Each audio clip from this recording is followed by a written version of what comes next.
मोहताज नहीं होती, जिसके अंदर जज्बा होता है वो करके दिखाता है।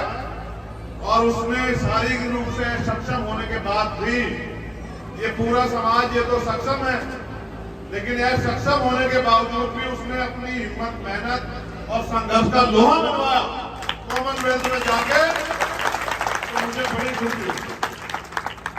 मैं आपसे भी अपने दिल की बात रखना चाहता हूं। मैं जब जेल में था पहली बार, 16 महीने खुद में बहुत बड़ा दिन होता है।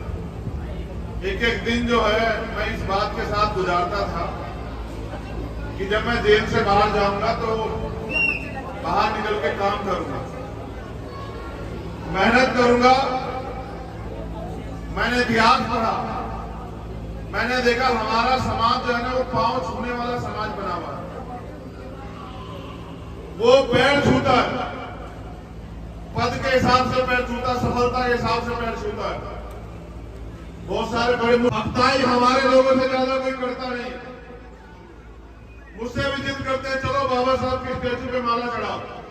और मैं ये कहता हूं कि बाबा साहब अम्बेडकर पहले वो व्यक्ति थे आधुनिक भारत में जिन्होंने कहा कि मैं मूर्तियों में नहीं, किताबों में हूं, मुझे पूजने की नहीं, पढ़ने की जरूरत है। मगर इस समाज ने उनको भगवान बना के उनके विचारों का कत्ल करने का काम किया है।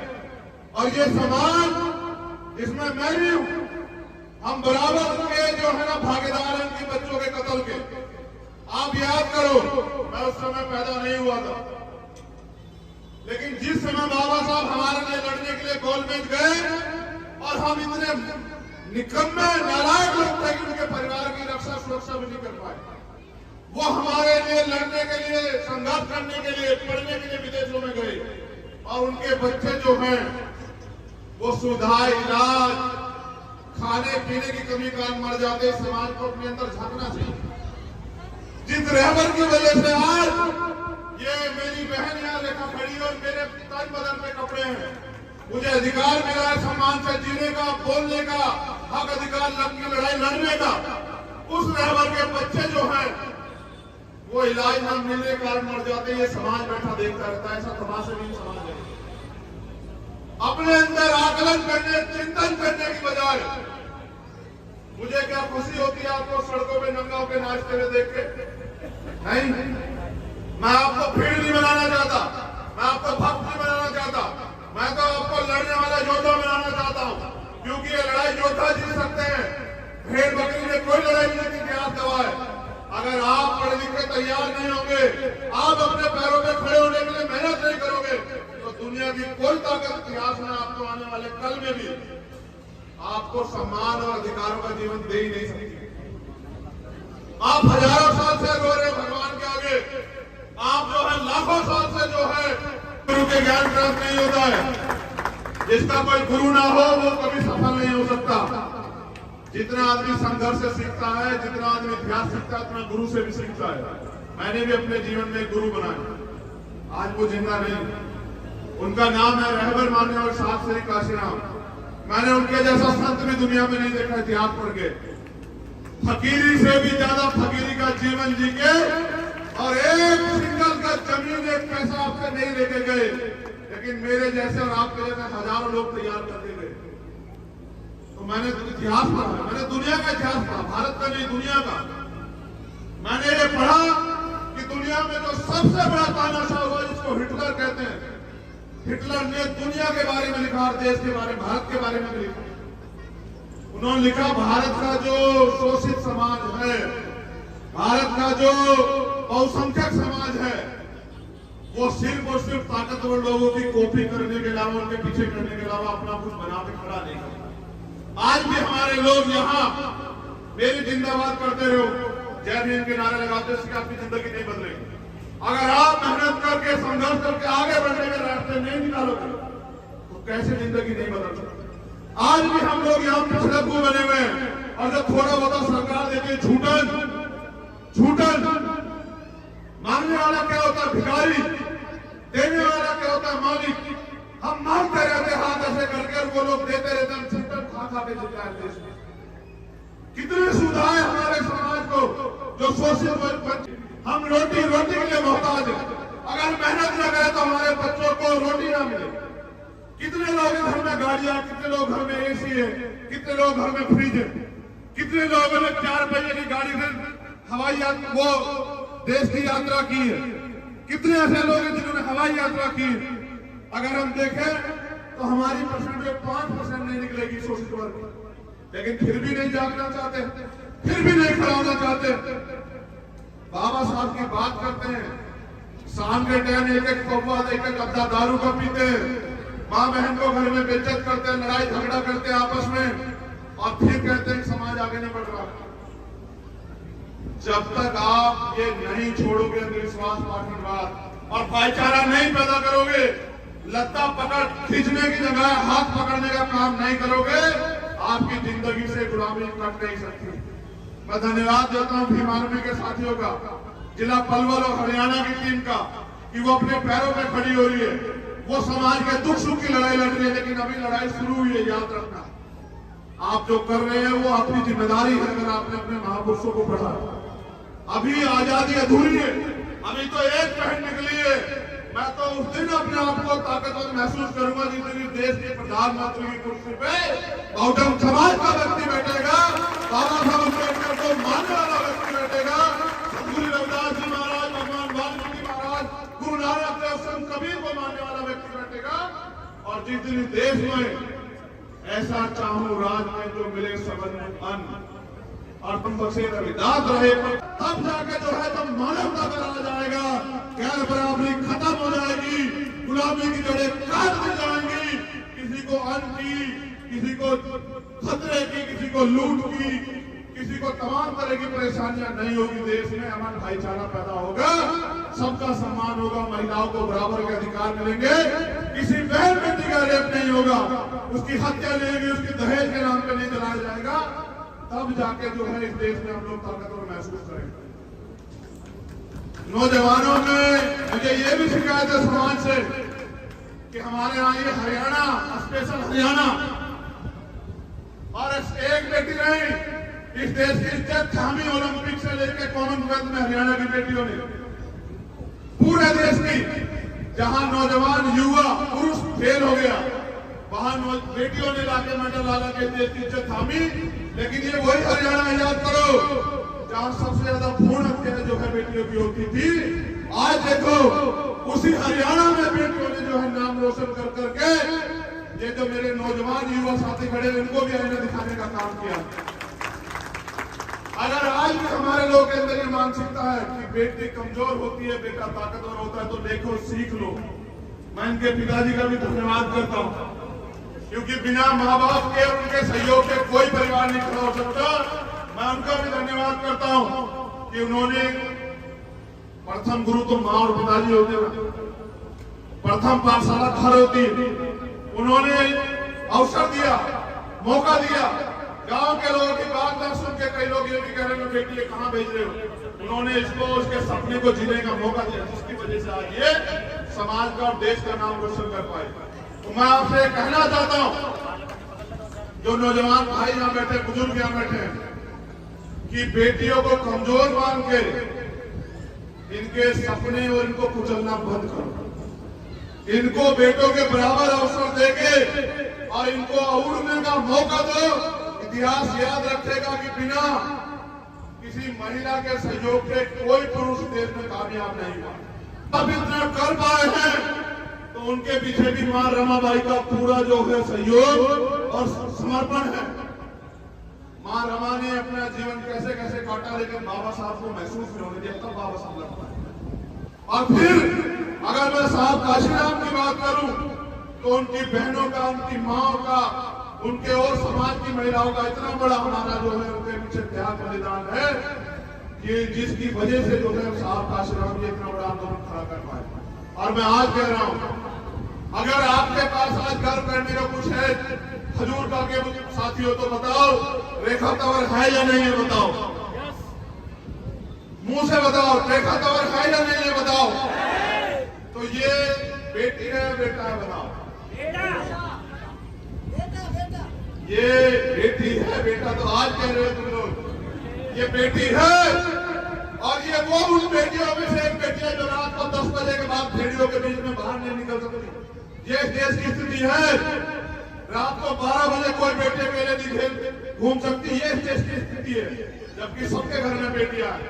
इसलिए मैं आपको कह रहा हूं, इसको बेटा कहने से नहीं, बेटों की सोच बदलेगा, समाज बदलेगा। मेरी बात को याद रखो आप लोग। अगर हम अपनी सोच नहीं बदल पाए और बेटियों के सपनों को कुचलते रहे तो इस देश में एक दिन ऐसा आएगा कि आपको अपना जीवन जीना भी जो है ना दुर्भर हो जाएगा।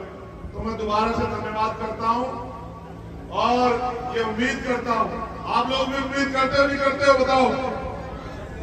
पहले उम्मीद तो जान लो क्या है। मैं ये उम्मीद करता हूं कि ओलंपिक में रेखा तंवर गोल्ड मेडल लाएगी। आप लोग करते नहीं करते हो बताओ? जितने लोग करते हैं बहन और भाई बुजुर्ग हाथ खड़े करके बताओ। आप देखिए बेटा कितने लोगों की जिम्मेदारी। ये तो आज तक थी।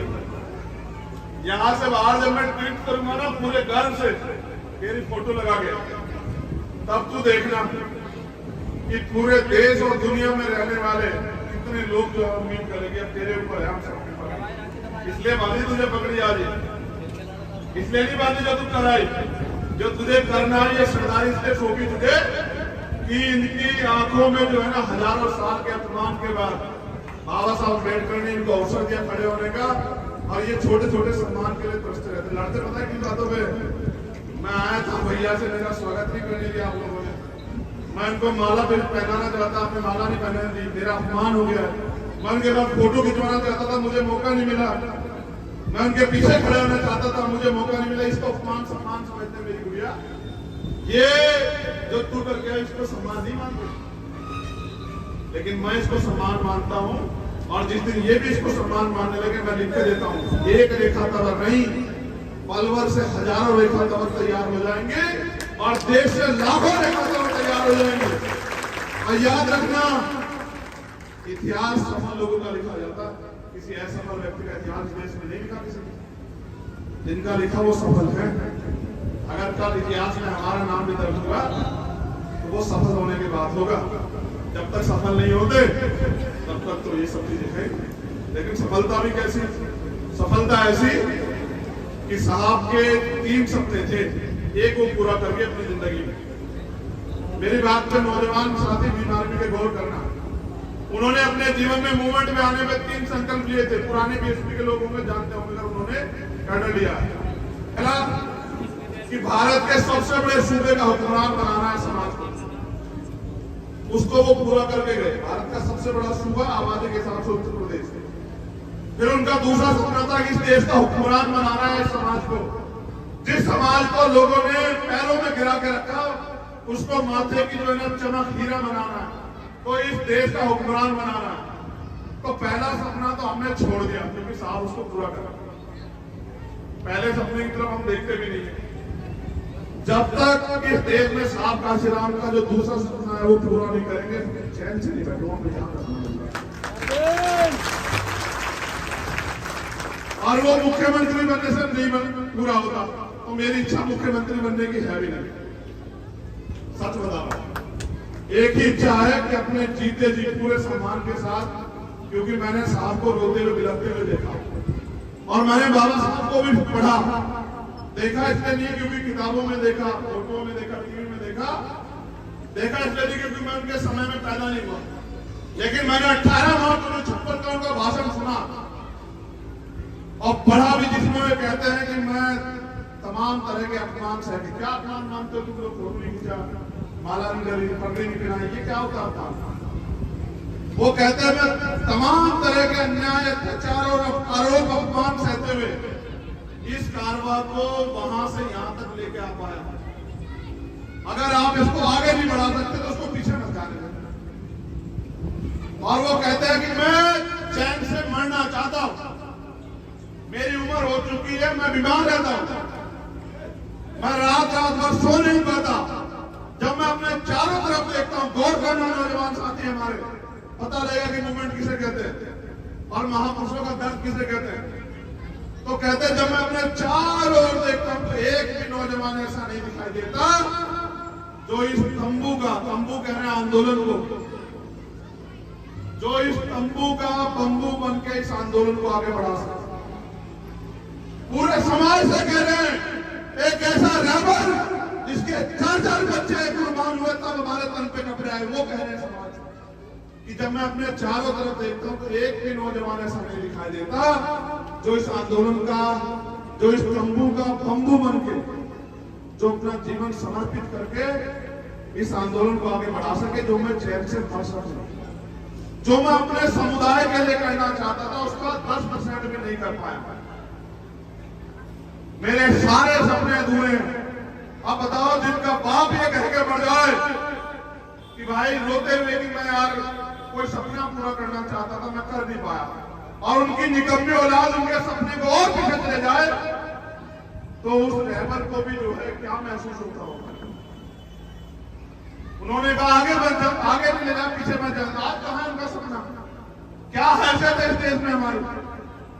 हम ही तो अपने आप में गौरवान्वित हैं कि नौकरी मिल गई बाबा साहब के आरक्षण की वजह से, और पंचायत से लेके और एमपी तक बन के बाबा साहब के आरक्षण की वजह से, जमीन मिल गई बाबा साहब के आरक्षण की वजह से, पढ़ाई होगी बाबा साहब के संविधान की वजह से। इसके अलावा बताओ क्या कमाया आपने? और ये समाज में आधी रात भी अगर मुझे जरूरत होगी तो अपने लहू का कतरा तेरे सम्मान में नछावर कर देंगे, लेकिन घबराना मत तेरी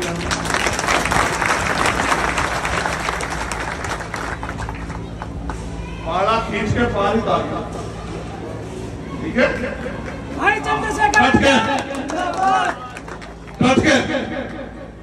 क्योंकि तमन्ना अगर सच्ची हो तो रास्ते जा रहा है, और तमन्ना अगर झूठी तो बहाने जा रहा है। इस सम्मान को मानियो कि ये सम्मान नहीं, ये शिकायत करना है देते कि हमारी अपेक्षा उससे ज्यादा थी। बैठना प्रैक्टिस में और मेहनत कर गया, और एयरपोर्ट पे लेना होगा मुझे।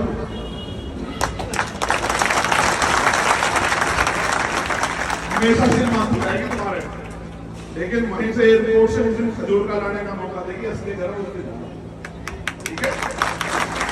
इनके पूरे परिवार को धन्यवाद, उनके संघर्ष की वजह से ये लोग ये यहाँ पहुंची। खजूरका के सभी सम्मानित इन लोगों ने भी इसकी मदद की, सभी समाज के लोगों का बहुत बहुत धन्यवाद।